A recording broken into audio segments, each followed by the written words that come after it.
Are you willing to undertake a dangerous mission behind enemy lines, knowing that you may never return alive?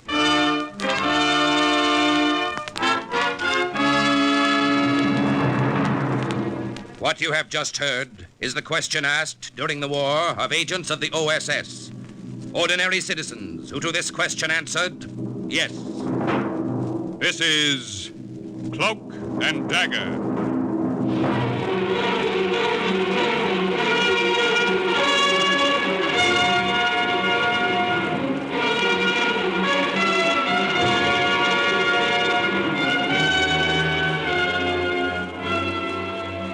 Black warfare, espionage, international intrigue. These are the weapons of the OSS. In today's adventure, Windfall. the part of McAllister is played by Les Tremaine. Jan Miner plays Jen, and Mike Slade is played by Bill Quinn. The story is suggested by actual incidents recorded in the Washington files of the Office of Strategic Services. A story that can now be told.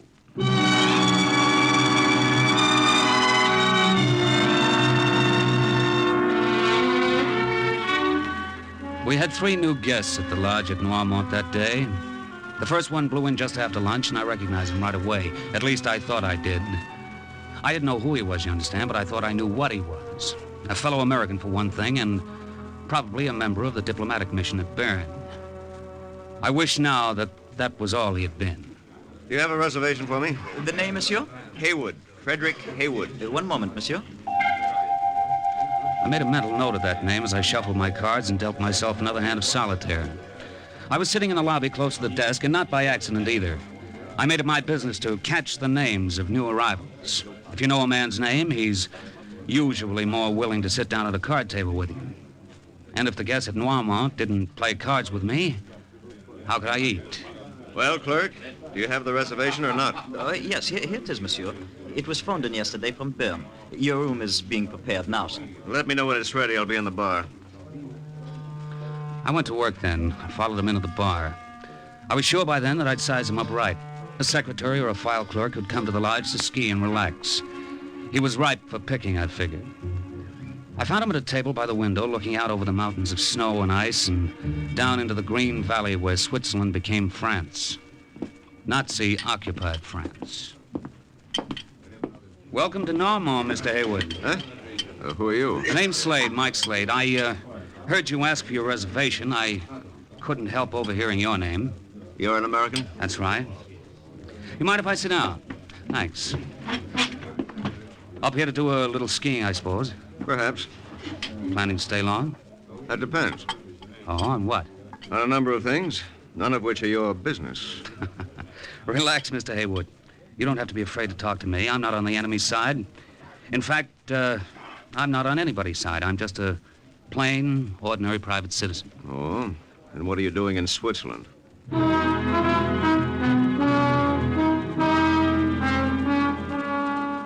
He asked, so I told him the whole sad story.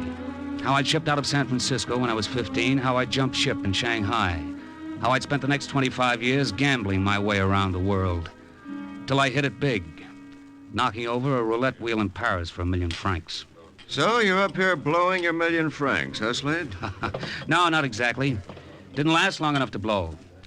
A week after I won it, the Germans marched into Paris, and my money wasn't worth a thin dime. I got away and landed up here at Noirmont, and been waiting ever since. Waiting for what? Why, for someone to win this war, of course. Someone? Anyone, you mean? Oh, I'm not too particular, Mr. Haywood. Like I say, I don't play sides. I'm what they call a neutral, I guess. A neutral American, huh? Well, it's been a long time since I was in America. I just want them to get the war over with somehow, so Jen and I can get out of here. Jen? My girl, Mr. Haywood, she's one of the skiing instructors here at the lodge. And when I go, she's promised to go with me. I see. I'll go see if my room's ready. Oh, wait a minute. How about another drink? No, thanks. Well, look, if you're not doing anything tonight and you'd like a little game of stud... No, thanks, no. It's as good a way as any to pass the evening up here. Maybe, but I'm rather particular about the kind of men I gamble with, Slade. Especially the kind of Americans.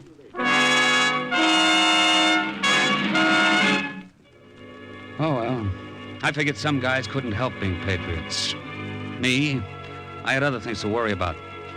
Not enough money in my jeans to pay for my room at the end of the week and no stud game in sight. Hello, Mike. Jen, how are you, baby? Well, I came into the bar a few minutes ago, but you were talking to somebody here. Who was he? Oh, a guy named Haywood, an American. Just checked in from Bern. From Bern? But Mike, he couldn't have. What do you mean? Well, after that heavy snow last night, he couldn't have come by automobile. And you know perfectly well the train from Bern doesn't arrive for another 3 hours. Hey, I forgot about that. Then how the devil did he get here? There's only one way. He must have walked. Walked all the way from Bern? Of course not. He walked from down there, in the valley. He came across the French border. Baby, you're forgetting there's a war on. There aren't any Americans touring France these days. No, but there are some fighting for France. Fighting with the French Marquis. I don't know what you're American talking... intelligence agents, Mike. Hey, wait a minute. Maybe you've got something there. That would explain why Haywood brushed me off that way. He must be one of those OSS guys we heard about.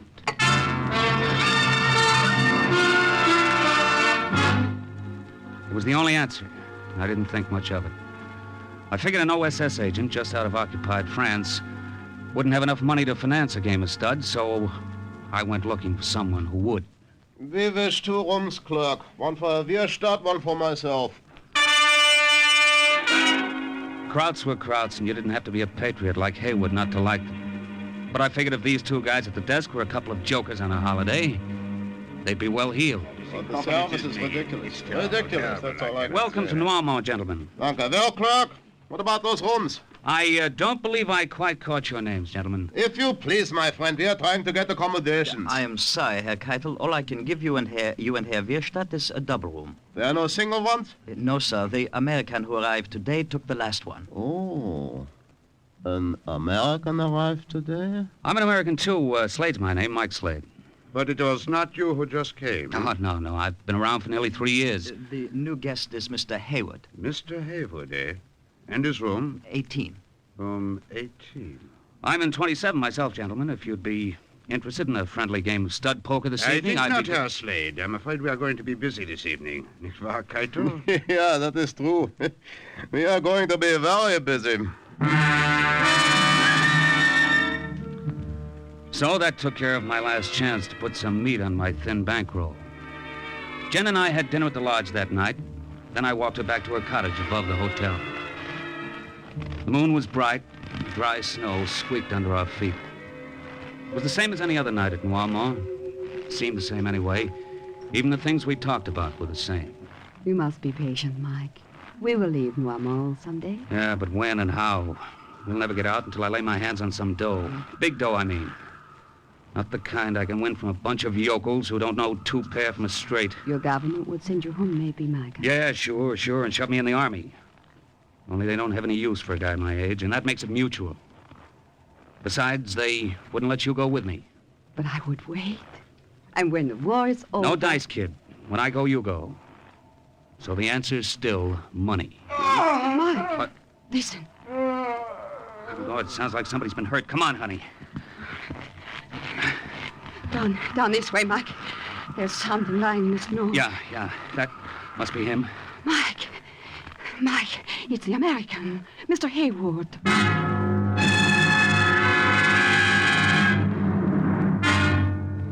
It was Haywood, all right, but it didn't look much like him anymore.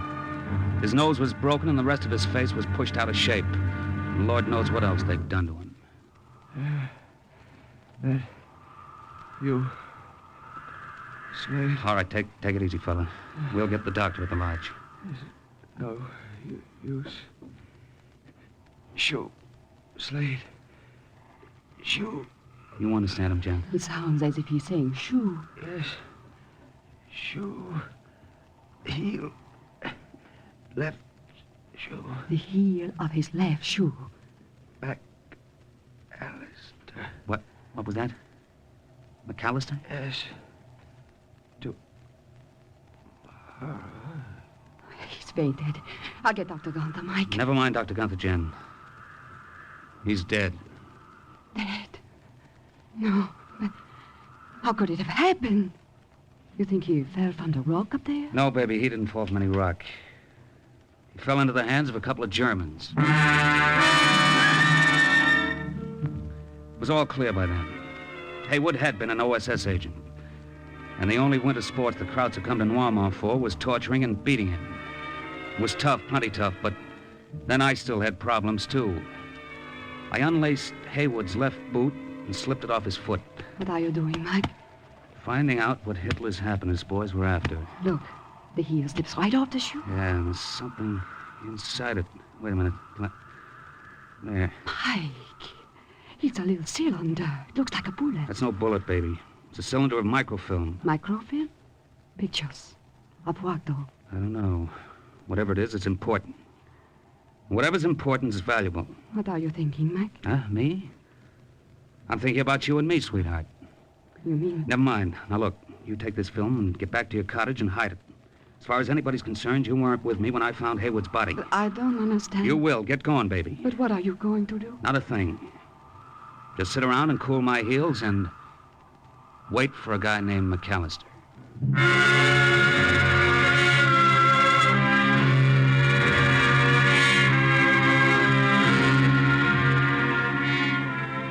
Of course, I had to report Haywood's death. I reported it to Dr. Gunther, the house physician at the lodge. Oh, this is terrible. Such a tragic accident. I didn't say it was an accident, Doctor. Oh, but it was, of course. Now, wait a minute. I You can't- said so. And I am the doctor. Yeah, but you can't... Herr Haywood slipped and fell from a rock. And we will all do our best to see that there's no another such tragedy. Will we not, Herr Slade? It gives the lodge a bad reputation. So Gunther had already been briefed by his fellow Krauts, and Haywood's death was an accident. Well, that was all right with me. It didn't hurt my ankle a bit. The next morning, Gunther got all the guests together in the lobby and broke the sad news. And I know, my friends, that you will all want to pay your last respects to the victim of this unfortunate accident. Services for Herr Haywood will be held in the chapel at 3 o'clock this afternoon. I turned away and I felt a little sick. Sometimes these Nazis made it hard for a guy to stay strictly neutral, I was thinking. Then a hand clapped me on the shoulder. Good morning, Herr Slade. Hello, Keitel. This is very sad, this news about your fellow countrymen. Yeah. You're all broken up about it, aren't you? Dr. Gunther informs me it was you who found the body. You and Dr. Gunther keep each other pretty well informed. I was wondering, Herr Slade. Yeah? I was wondering if by any chance you also found something else. Were you? Will you keep right on wondering, Herr Keitel?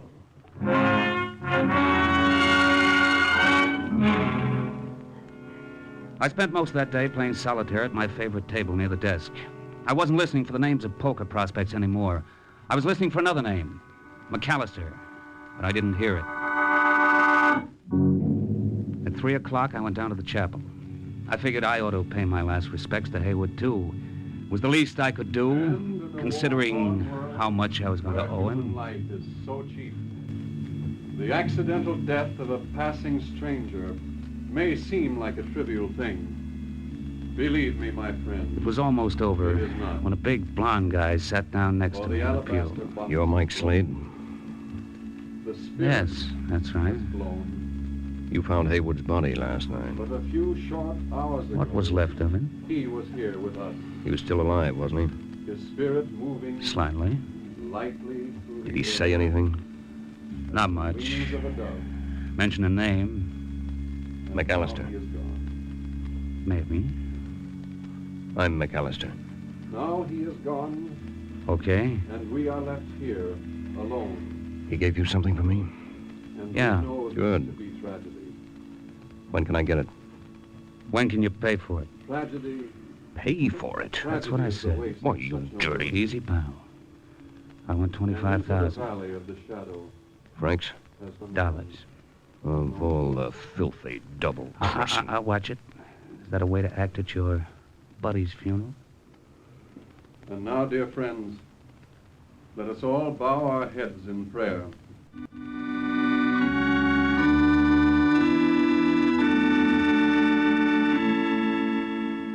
The minister's sermon wasn't the only one I heard that day. On the way back to the lodge, McAllister preached one, too. When you call your... Flag McAllister, you've got my proposition. Take it or leave it. You know what's on that microfilm? Do you realize what... Where do you think I could get that kind of money?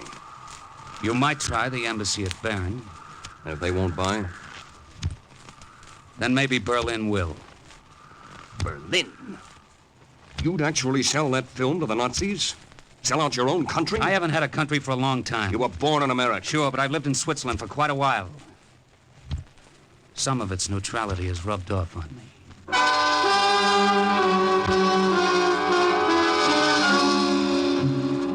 I stayed away from Jen all that day because I didn't want to attract any attention to her, but as soon as it was dark, I started out for her cottage. I didn't get very far. Good evening, Herr Slade. Wirstadt and I wish to talk to you. You guys pick funny places for conversation. On the contrary, this fits our needs admirably. The three of us are alone. We had another conversation last night in a similar place. We would regret to have this one end in the same way that one did. Okay, what are you after? The microfilm, of course. Please give it to us, Herr Slade. I don't know what you're talking about. Then I suppose we will have to instruct you. His arms, Wirstadt. Wirstadt pinned my arms behind me. Keitel let me have it square in the face with a fist as hard as a sledgehammer. Where's the microfilm, Slade?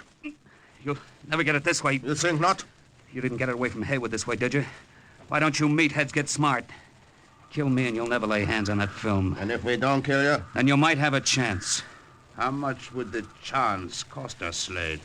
Now you're catching on. How much? Well, I would have let you have it cheap before you started to push me around. The price has gone up. I want 50,000. 50,000 marks? Dollars. Think it over, boys.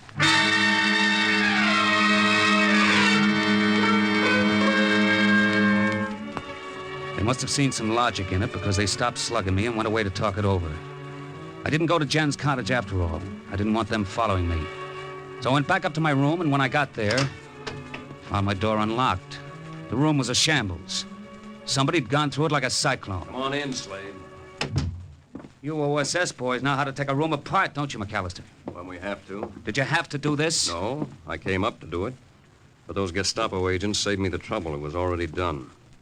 I was afraid they might have found what they were looking for. How do you know they didn't? By the condition of your face. They've been working you over, haven't they? What of it? They wouldn't have bothered if they'd found the film.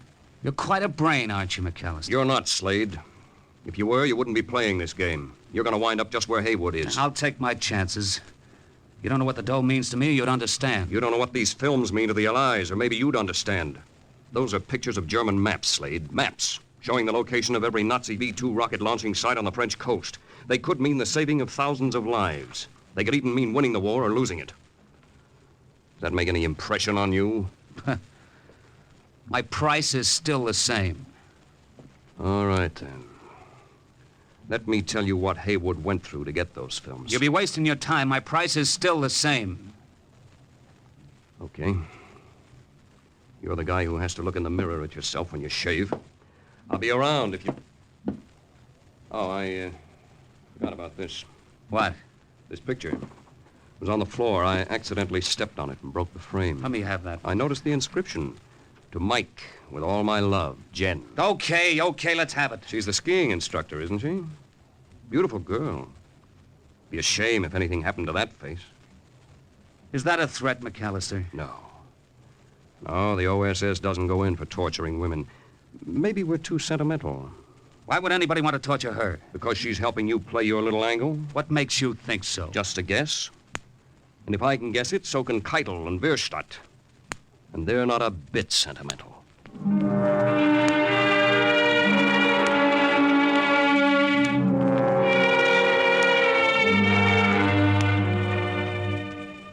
Took me a while to fall asleep after that, but I managed it finally. Couldn't have been much later when the phone beside my bed woke me up. Yeah? Mike? Jen. Baby, what's the matter? I've got to talk to you, Mike. Come to the cottage right away.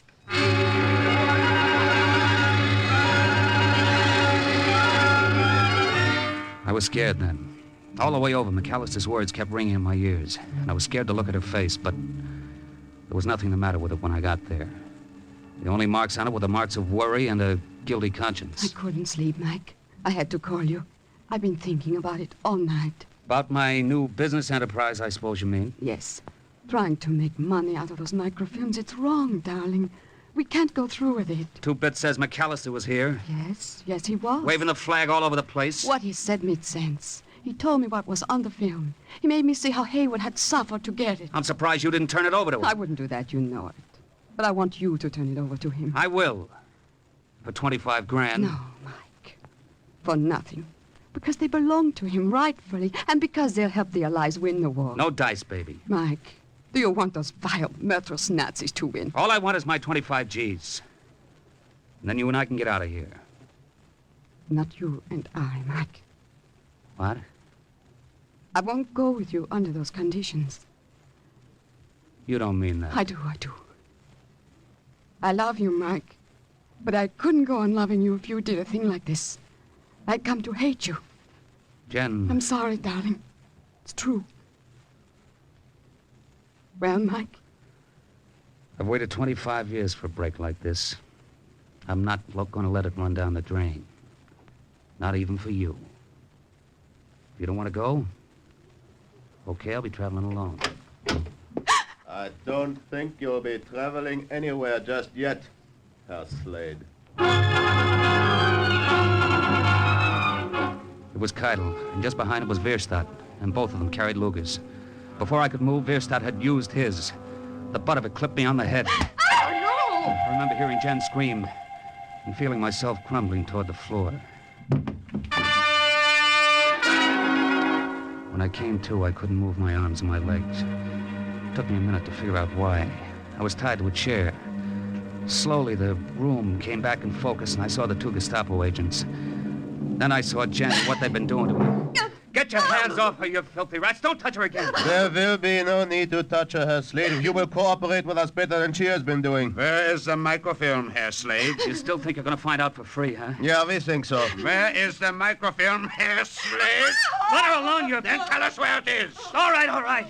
Stop it, and I'll tell you, stop it. We have stopped her, Slade. Now, please tell us. Okay. The microfilm is...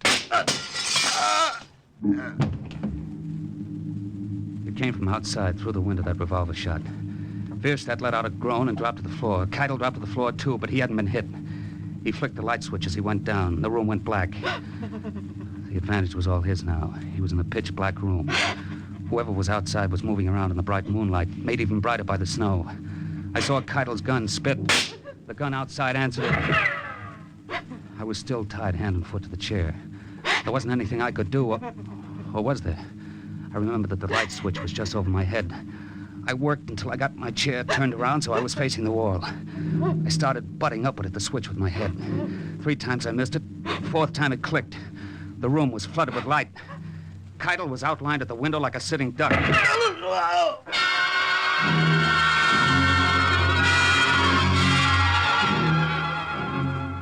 It wasn't any great surprise when a tall, blonde guy walked in a minute later and started to untie me. Looks as if you had to choose sides after all, Slade. Yeah, looks as if maybe I did, McAllister. You all right, Jen? Yes, I'll be fine now. Sure, baby?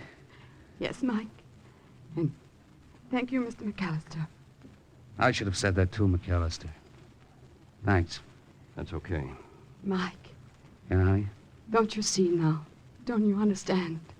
I don't know what you're talking about. You do. You must. The difference between him and those horrible brutes. It's the whole point, Mike. That's why you can't hold on to that microfilm. Oh, yeah, the microfilm. I've been thinking about that. You decided to give it to me? No, I haven't, McAllister. I'm a gambler, and gamblers don't give things away. All they do give is a sporting chance. What do you mean? I'll cut cards with you for the microfilm. Double or nothing. If I get the high card, you'll give me the film. Right. And if I get high card, you pay me $50,000. It's a deal, Slade. Okay.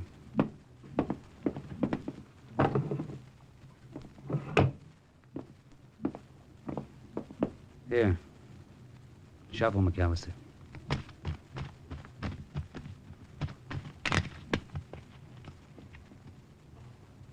You cut first. One card does it. Well? 6. Not so good, fella. Go on, Slade. Cut. Well? 4. I win. Yeah, you win. Get him the film, Jen. All right, Mike. Now, both sides in this war have cost me money. Here. Here it is, Mr. McAllister. Thanks. And good luck to you. With his luck, he'll win the war single-handed. These microfilms will help. Goodbye, Jen. Be seeing you, Slade. Yeah. Be seeing you, McAllister. Mike. Why did you do it? Do what? Here's your card. The one you cut. It wasn't a 4. It was a 10. Yeah, I know. You had him beaten. He would have paid the 50,000. That's right. Mike. Why did you do it? I don't know, baby. I guess some guys just can't help being suckers. I guess some guys just can't help being patriots.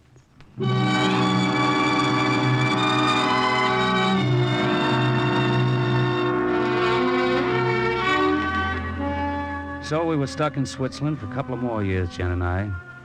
There were times when I could have kicked myself for being a sentimental chump. Lots of times. Until a day came after the war when I ran into McAllister again. I felt better about it then. I guess you know what the Allied air forces did to those Nazi rocket launching sites along the French coast. Couldn't have been done without the microfilm, Slade. So you can take some credit for it. You were the toughest ally the OSS ever had, brother. But you did the job. And once again, the report of another OSS agent closes with the words, Mission accomplished. Today's story was based on actual incidents recorded in the Washington files of the OSS and was brought to you on Cloak and Dagger.